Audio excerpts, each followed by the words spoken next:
They say the Appalachian Mountains are some of the oldest on Earth. Older than bones, older than time itself. And in some places it feels true. There's a weight in the air, like the land is holding its breath. I've lived in West Virginia my whole life. Never strayed far from Ash Hollow, a town with more boarded windows than people. Most folks keep their heads down, mind their land, and don't ask questions, especially not about the ridge. The ridge ain't on any map. It's a stretch of steep terrain just past Dead Elk Trail, where the trees grow too tight and the mist never burns off, even in summer. Hunters avoid it. Hikers don't return from it. But some of us know the stories. My name's Roy Matlock. I used to work the mines before they shut them down. Been retired a few years now. These days I take care of my niece Tilly ever since her folks passed. She's 16, sharp as a tack, and obsessed with old legends. Which is how this all started. Her uncle Jed, my brother, was the type who drank too much and talked even more. Swore up and down he saw something on the ridge when he was younger, something that looked human, but wasn't. Tilly egged him on one night at dinner. He told us about long limbs, glowing eyes, and a voice that mimicked your own. Said the thing wore old clothes, like it dressed in whatever it found on corpses. Then he got quiet. Said if you hear it call your name, don't answer. 2 days later, Jed went missing. He'd gone back to the ridge. We found his truck abandoned on the fire road. Doors locked, keys in the ignition, not a scratch on it. But the ground nearby told a different story. Boot prints, deep ones, led into the trees, and beside them prints that weren't human. They looked almost like deer tracks. Almost, but too wide and too flat, like something trying to imitate a deer but getting it wrong. They ran parallel to Jed's for a while, then stopped. Tilly wanted to follow. I said no. Told her the sheriff would handle it, but the sheriff didn't do a damn thing. Took one look at the tire tracks and said Jed probably wandered off drunk. They wrote it up as a missing persons case, closed it the same week. Tilly wasn't buying it, and truth be told, neither was I. So a few nights later, we packed up, just the two of us. Flashlights, hunting knives, water, and a bundle of old stories Tilly had copied down from her grandma's journals. Tales of skin stealers and forest mimics. Things that called your name in the voice of someone you loved. We followed the trail past Dead Elk and into the ridge. The deeper we went, the more the world changed. Birdsong stopped. The air got heavier. Trees bent in strange angles like they were leaning in to listen. And then we heard it. A voice, faint, broken. "Roy!" Tilly looked at me. "Was that?" I shook my head. "Keep walking." It came again, closer. "Roy!" Then another voice joined it. "Tilly!" That one sounded like her mother. Tilly froze. I had to drag her by the arm. "Don't listen," I whispered. "It's not them." The voices faded behind us, but the forest didn't feel any safer. If anything, it felt more alive. Not in a good way. More like the trees were waiting for something. We found a trail of cloth caught on a branch. Red flannel. Jed's shirt. A few feet beyond, something scratched into a tree bark. 3 X's stacked on top of each other. Tilly touched the mark. "It's a ward," she said. "Protection. Old mountain practice. Grandma taught me."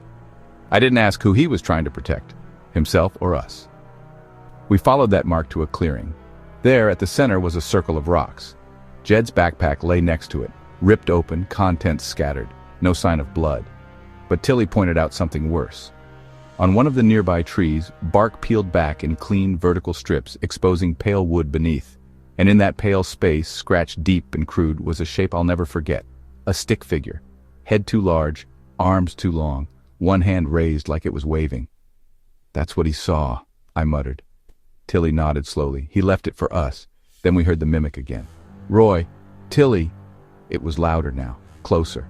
We turned and ran. The woods changed behind us, I swear it. Trees shifted, the trail we came in on was gone. The forest folded in around us, trying to confuse, isolate, trap. Then something moved in the brush ahead. Fast, tall, almost gliding. We hit the ground, held our breath. It walked past, 8 feet tall, pale skin stretched too thin, head tilted wrong, no eyes, but it smelled the air. Listening. Its voice came from the side of its mouth, not vocal cords. It was copying us. "Tilly, Roy!" It smiled, with too many teeth. We waited until it moved deeper into the trees before we dared to breathe. Tilly whispered, "It's looking for Jed." "No," I said, shaking. "It's looking for us now." She nodded like she already knew. We circled wide around the clearing and found an old hunting blind. Collapsed, but usable for cover. Crawled inside and sat in silence, listening. The forest pulsed with that wrong quiet. Tilly reached into her pack and pulled out a mason jar, ash and cedar shavings inside, sealed with wax. "A warding charm," she whispered, "from Grandma's books. If it gets close." I nodded. I didn't care if it was superstition. In that moment, it felt like the only thing between us and death. An hour passed. Then another. Just when we thought it might be safe to move, something landed on the roof of the blind. Not a branch, not an animal, heavy, deliberate. Then the voice again. Roy, why'd you leave me?" Jed's voice. It wasn't just copying him now, it was accusing us. Tilly trembled. "We didn't leave him." But it didn't care. The wall to our right bent inward, something pressing against the thin wood. I raised my knife. Then I saw the jar in Tilly's hand start to glow faintly, the ash turning silver. She opened it. A sharp hiss, like steam, burst from it. The thing outside howled, high and screeching. It didn't sound human anymore. It didn't sound like anything I'd ever heard. The pressure vanished. It fled. We left the blind and didn't stop moving until the mist lifted and the first signs of civilization returned. A ranger post long since abandoned, but still standing. We spent the night there, took turns keeping watch. The forest didn't follow us that far. But we both knew it hadn't given up. We made it home the next day. Tilly hasn't spoken much since. Not about what we saw, not about Jed, not about the thing that tried to wear his voice. Sometimes I catch her staring into the woods behind our house. She keeps that mason jar close now. Even refilled it with her own ash and cedar, just in case. I've started having dreams. I hear my name, Roy, whispered through static. Sometimes I see Jed in those dreams too. But he's not Jed. His limbs bend wrong. His smile is too wide. In town people talk about missing pets, about strange silhouettes moving just beyond their porch lights, about hearing voices, loved ones long gone, calling from the edge of the trees.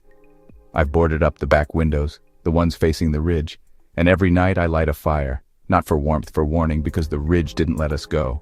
It followed us, and it's still hungry. If you ever hike near Ash Hollow and the mist rolls in too early, turn around. If you hear your name called in the forest, even if it sounds like someone you love, don't answer. Not ever. Because once it knows your name, it never forgets.